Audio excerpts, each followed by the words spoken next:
Hoy, baka naman mag-comment naman kayo dyan, mga te. Umiyak. Dede, oh. Baby, iyak ka na. Iyak. Ano ba nangyayari sa'yo, baby?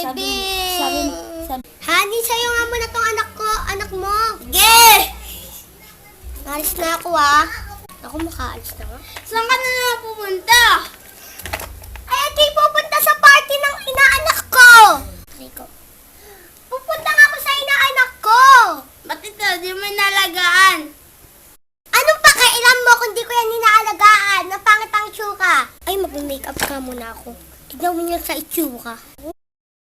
At saka mag-lipstick. Tapos makikilay nga muna ako dito. Magkaano nga muna ang anak ko. Hans, oo nga pala, halis pa